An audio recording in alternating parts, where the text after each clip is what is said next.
श्रोत्रादि प्राणों के सहित सिर में चमस दृष्टि का विधान। इस विषय में ये श्लोक है।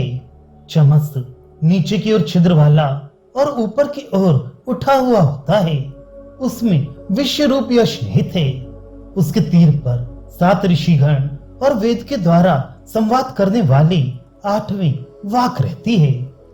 जो नीचे की ओर छिद्र वाला और ऊपर की ओर उठा हुआ चमस है वह सिर है, क्योंकि यही नीचे की ओर छिद्र वाला और ऊपर की ओर उठा हुआ चमस है। उसमें विश्व रूप यश निहित है। प्राण ही विश्व रूप यश है। प्राणों के विषय में ही मंत्र ऐसा कहता है। उसके तीर पर 7 ऋषि रहते हैं। प्राण ही ऋषि हैं।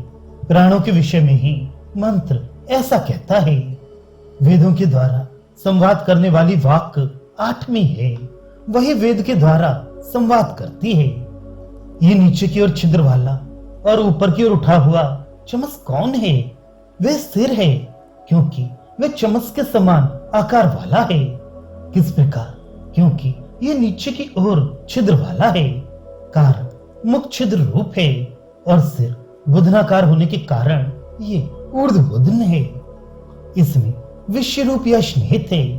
जिस प्रकार चमस में सोम रहता है, इसी प्रकार उस सिर में विश्व रूप, नाना रूप अर्थात अनेकों रूपों वाला यश निहित स्थित है। वह यश क्या है? प्राण ही अनेक रूपों वाला यश है। प्राण अर्थात 7 श्रोत्र आदि और उनमें 7 भागों में विभक्त होकर फैले हुए मरुत यानी वायु यश है। ऐसा मंत्र कहता है, क्योंकि वे श्रोत्र आदि शब्द आदि विषयों के ज्ञान के हेतु हैं। उसके तीर पर 7 ऋषि रहते हैं।